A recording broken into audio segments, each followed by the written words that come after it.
नमस्कार दोस्तों, मैं राजन तिवारी द पाटलिपुत्रा डायलॉग पर आपका स्वागत करता हूं। आज हम लोग पुनः चर्चा करेंगे बिहार के विकास के ऊपर में और बिहार का विकास का जो ऑब्स्टैकल है, जो बाधाएं हैं उसके ऊपर में। एक मैंने शॉर्ट वीडियो बनाया था, मैंने कुछ दोस्तों को भेजा तो उसमें जो डेटा था उसको फ़िल्टर करके उन्होंने बोला कि इस पर एक और वीडियो बनाओ। तो कुछ डेटा जो उस वीडियो में था उसको मैं यहाँ आपके साथ में डिस्कस करूँगा। वो ज़्यादातर डेटा जो है वो 1990 के बाद का डेटा है। 1990 के बाद का डेटा का इसीलिए मैं बात कर रहा हूँ कि जब वैश्वीकरण और उदारीकरण आई 1991-92 में, यानी कि जो भारत का जो आर्थिक गतिविधि था उसको खोला गया।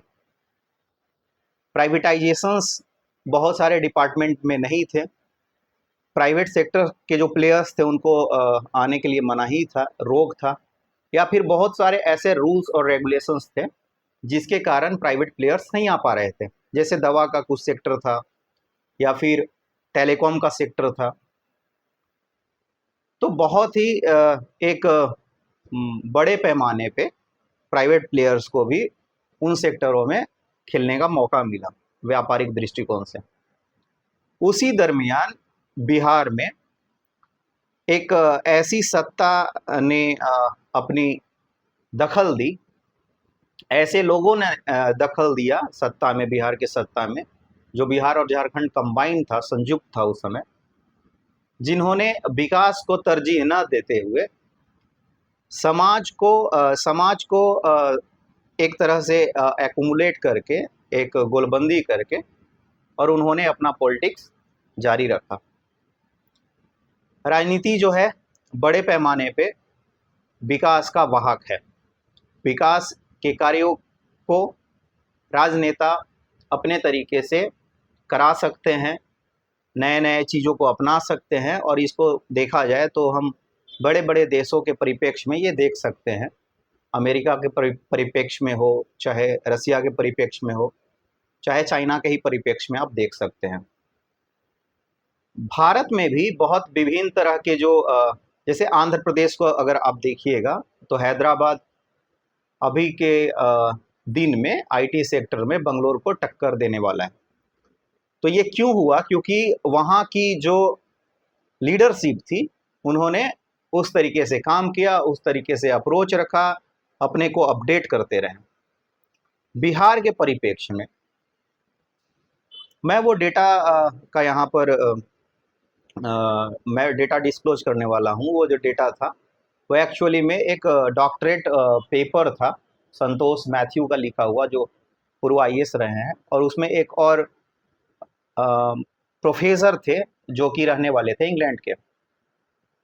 तो वो जो रिसर्च पेपर था उसमें ये था कि 1990 तक बिहार की जो ग्रोथ रेट थी वो 6.62% प्रति ईयर्स के दर से बढ़ रही थी, औसत अगर 10 साल का देखा जाए 1980 से 1990 का। और भारत की जो ग्रोथ रेट थी, विकास दर थी, वो 6.61% थी, 80 से और 90 के बीच में। लेकिन जैसे ही आप 90 से 2000 के बीच में आप बिहार की विकास दर को देखते हैं तो वो लगभग 3.5% के आसपास अटक जाती है। और अगर भारत की बात करें तो 7.4% के आसपास में विकास दर जारी रहता है अनवरत। तो ये औसत विकास दर मैं बता रहा हूं प्रति वर्ष का, जो निकाला गया 10 साल का। अब यहां पर देखने में मिलता है कि 4-4.5% की गिरावट 1990 से 2000 के बीच में आई। और ये वो दशक था, ये वो 10 साल था जिसमें भारत की तमाम बड़ी बड़ी परियोजनाएं प्राइवेट प्लेयर्स को दिए गए। प्राइवेट प्लेयर्स ने खुलकर खेला और शायद पहली बार इस तरीके से भारत की जो डेवलपमेंट है वो तेजी से आगे बढ़ी। चूंकि भारत के जो प्रथम प्रधानमंत्री थे जवाहरलाल नेहरू, उनका ये मानना था, वो कहीं हद तक, बहुत हद तक सही भी थे। कुछ लोग बोलते हैं कि उन्होंने थोड़ा लेट कर दिया, चूंकि वो समाजवादी दृष्टिकोण से आगे बढ़ना चाहते थे। तो उन्होंने जो निजी कंपनियां हैं, जो निजी सेक्टर्स हैं, उनको ज़्यादा तरजीह ना देते हुए भारत सरकार के द्वारा जो विदेशी कम जो विदेशी विदेशी जो कंपनियां थी, विदेशों की जो कंपनियां थी, या फिर जो विदेशों में स्थापित बहुत सारे प्लांट थे, जैसे रसिया गवर्नमेंट के थे, जर्मन गवर्नमेंट के थे, ब्रिटिश गवर्नमेंट के थे, उनको अपने यहाँ पर बुलाया, एमओयू साइन हुआ। और फिर जैसे राउरकेला का स्टील प्लांट है, चाहे बोकारो का स्टील प्लांट है, तो कोई राउरकेला का जैसे जर्मनी के सहयोग से बना, बोकारो का जैसे इंग्लैंड के सहयोग से बना, उसी तरीके से बहुत सारे प्लांट इस्पात की कंपनियों और अलग अलग तरीके का जो प्लांट है, उसमें अमेरिका से लेके, रसिया से लेके सारे देशों का मदद लिया गया और भारत सरकार ने पीएसयू की स्थापना की, पब्लिक सेक्टर यूनिट का, जिसमें भारत सरकार की पूरी तरीके से दखल थी। तो एक समाजवादी दृष्टिकोण से निकलते हुए बाहर भारत ने ग्लोबलाइजेशन को अपनाया था, वैश्वीकरण की नीतियों को अपनाया था, उदारीकरण की नीतियों को अपनाया था। यहीं पर चूक होता है बिहार के परिप्रेक्ष्य में अगर देखा जाए तो जैसा मैंने बताया कि बिहार का औसत वृद्धि 3.5% प्रति वर्ष के आसपास में था और भारत का 7.5%। तो यहाँ बिहार पिछड़ता हुआ दिखाई दिया। दूसरा बात क्या है कि 1995 के आसपास में, 90 से 95 में थोड़ा सा रिसेशन का भी समय था। तो उस रिसेशन के दौर में 5,000 करोड़ रुपए लगभग वार्षिक बिहार के बजट में कटौती की गई और बिहार को गरीबी जो है, जो लालू जी का सरकार आया जब 1990 में, तो गरीबी उनको विरासत में मिला, पहले से उनको मिला। बिहार की जो है लगभग 58% पॉपुलेशन उस समय गरीब थी जब उनको सत्ता मिला। अगर 2000 तक बात करें तो लगभग 44% बिहार की पॉपुलेशन गरीब थी और अभी बात करें तो लगभग 27% बिहार की पॉपुलेशन अभी भी गरीबी श्रेणी में आती है, जबकि भारत का लगभग 14%। और अगर नीति आयोग का रिपोर्ट का बात करें तो लगभग 11.5%। तो ये देखने में पता चल रहा है कि गरीबी तो धीरे धीरे कम हुआ, लेकिन गरीबी हम लोगों को एक तरह से विरासत में मिली थी, क्योंकि जब 1990 में जब बिहार की गरीबी दर जो है, गरीबी प्रतिशत जो है, वो लगभग 58% थी गरीबी की, पॉवर्टी रेट। वहीं भारत की अगर देखा जाए तो 44% के आसपास में थी या उससे भी कम थी। तो ये बात हुई। दूसरी बात क्या हुआ कि जो लालू जी का सरकार आया, उन्होंने विकास कार्यों के प्रति या फिर जो नए प्रोजेक्ट्स आ सकते थे उसके प्रति उनकी कोई दिलचस्पी नहीं रही, क्योंकि उन्होंने एक भीड़ इकट्ठा किया और वो भीड़ को उन्होंने सुलगाया कि भाई अब आपको अपना राजनीति करना है, अब आपका सामाजिक न्याय का समय है। और कुछ ऐसी बातें थी भी बिहार में जो पहले से सामाजिक ताना बाना का 1967-66 से ही या फिर उससे भी पहले से नुकसान हुआ था, जिसमें जातिगत हिंसाएं थी, जिसमें वो चीजें थी जो बिहार के लिए नुकसानप्रद थी। उसको एक तरह से बोला जाए तो जैसे गाय को दूहा जाता है, वैसे ही वो जो मैटर है जातिगत हिंसा और जातिगत भेदभाव का, उसको लालू जी ने दूहा। वो एक गाय के जैसा इनको दिखाई दिया और उसी को दोना इन्होंने स्टार्ट किया। 1995 में भी सत्ता में आए, 2000 में भी सत्ता में आए और इन्होंने आगे कर दिया राबड़ी देवी को और पीछे से सत्ता चलाते रहे पूरी तरीके से, चूंकि इन पर कुछ गंभीर आरोप लग गए थे चारा घोटाला वगैरह को लेके। तो ये एक दायित्व भी बनता है कि उन घोटालों की जब तक पूरी तरीके से जांच न हो जाए निष्पक्ष तरीके से, तब तक ये मुख्यमंत्री के दायित्व निर्वहन से दूर रहे। तो ये तो कुछ बात हुआ।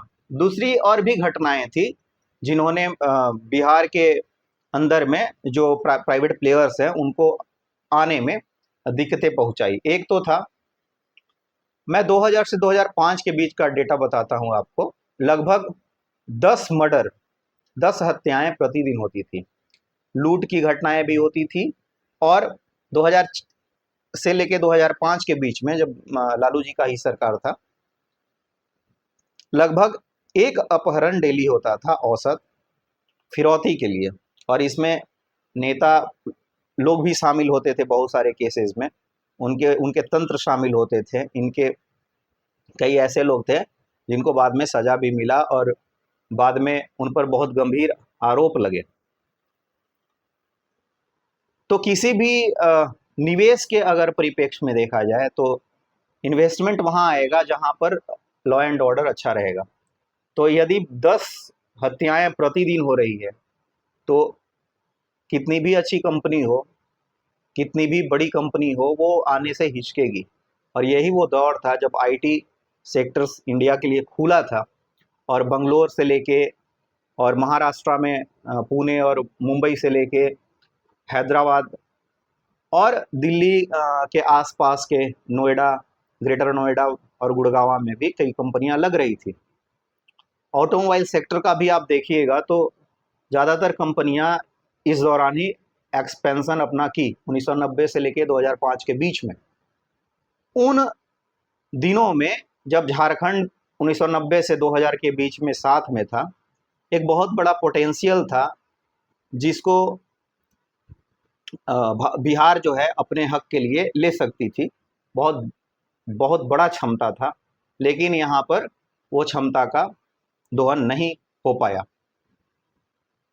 फिर बिहार जातिगत हिंसा के उन्माद में भी जूझता रहा और कई हत्याकांड हुए जिसमें बहुत सारे जातियों के लोग मारे गए, कास्ट जेनोसाइड का केस हुआ और उससे भी बिहारियों के इमेज को धक्का लगा।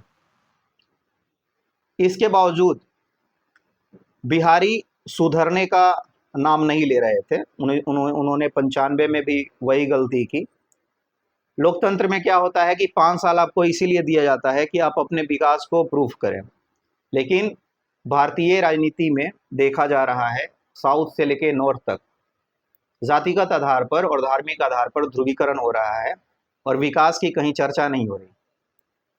हमारे जो स्वतंत्रता सेनानी थे, भगत सिंह, चंद्रशेखर आज़ाद, महात्मा गांधी, नेहरू, उनके पिताजी मोतीलाल नेहरू, बाल गंगाधर तिलक, सुभाष चंद्र बोस, खुदीराम बोस, जितने हुए अमूमन, और जो खासकर पढ़े लिखे थे, मदन मोहन मालवीय और तिलक जैसे लोग, इन्होंने क्या बोला कि जब स्वराज आएगा, स्वामी दयानंद सरस्वती जिन्होंने स्वराज शब्द को गढ़ा, आर्य समाज की एक बहुत महान भूमिका है भारतीय स्वतंत्रता आंदोलन में।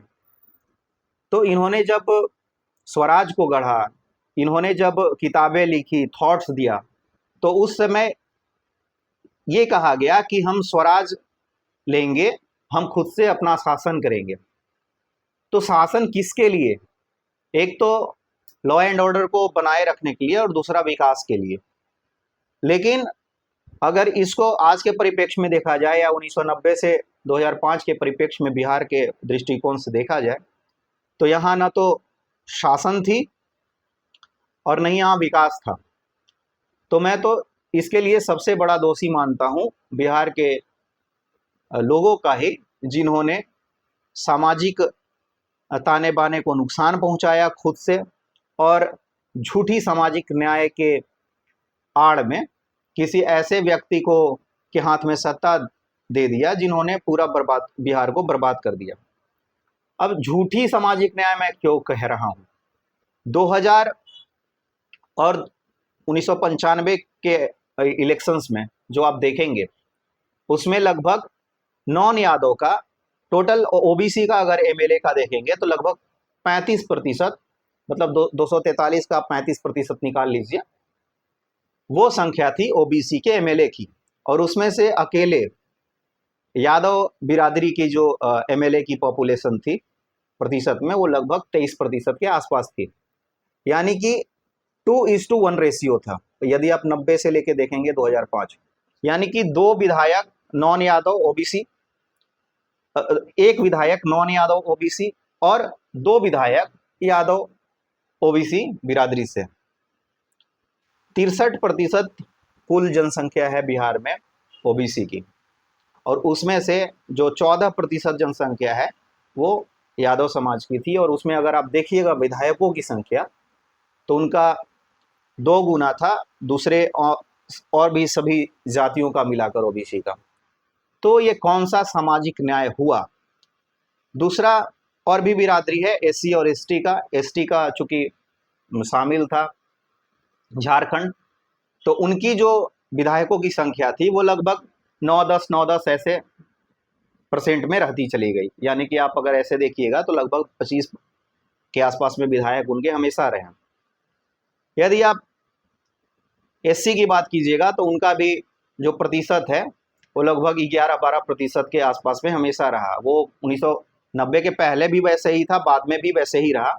और अब तो 37 सीटें उनके लिए रिजर्व है, अनुसूचित जाति के लिए 38 सीटें बिहार में, और 2 शेड्यूल ट्राइब्स की सीटें रिजर्व है बिहार में। तो 40 सीटें तो ऐसे ही है, यानी कि 243 में से 203 पर और लोगों का चुनाव होता है, और उनके लिए जो है 40 सीटें रिजर्व है एससी एसटी के लिए। तो सामाजिक न्याय का मतलब वो होता है जब सभी बिरादरी को थोड़ा थोड़ा प्रतिशत में मिलता। जैसे अगर 35% ओबीसी की अगर जातियों से आ रहे हैं विधायक, तो उसमें से कम 10-12 जाति जो है उसको 2-2%, 3-3%, अगर 4-4% अगर उनके यहाँ से विधायक आते तो माना जा सकता है कि सामाजिक न्याय हुआ। लेकिन सिर्फ एक बिरादरी से 23% और पूरे नॉन यादव जो ओबीसी हैं उनके क्लास से 12%, तो ये तो सामाजिक न्याय मुझे कहीं राजनीतिक रूप से दिख नहीं रहा। ग्राउंड पे क्या स्थिति थी वो किसी से छुपी हुई नहीं है। तो मुस्लिम और यादव को मिला के और दूसरे जो ओबीसी की कम्युनिटी थी उनको बहला फुसला के और अपर कास्ट के खिलाफ एक जो गुस्सा था उसको दोहन करने का कोशिश लालू प्रसाद यादव जी ने किया, और उसमें वो सफल रहे। लेकिन बिहार कहाँ खड़ी थी आज के समय में भी, वो जो 15 साल बिहार के गुजरे उसका कहीं ना कहीं व्यापक तौर पर क्षति बिहार को पहुंचा है। और कई हत्याकांड है, कई कहानियां हैं, वो किसी से ढकी छुपी नहीं है। तो बस ये था एक छोटा सा विश्लेषण बिहार के ऊपर में। बहुत बहुत धन्यवाद।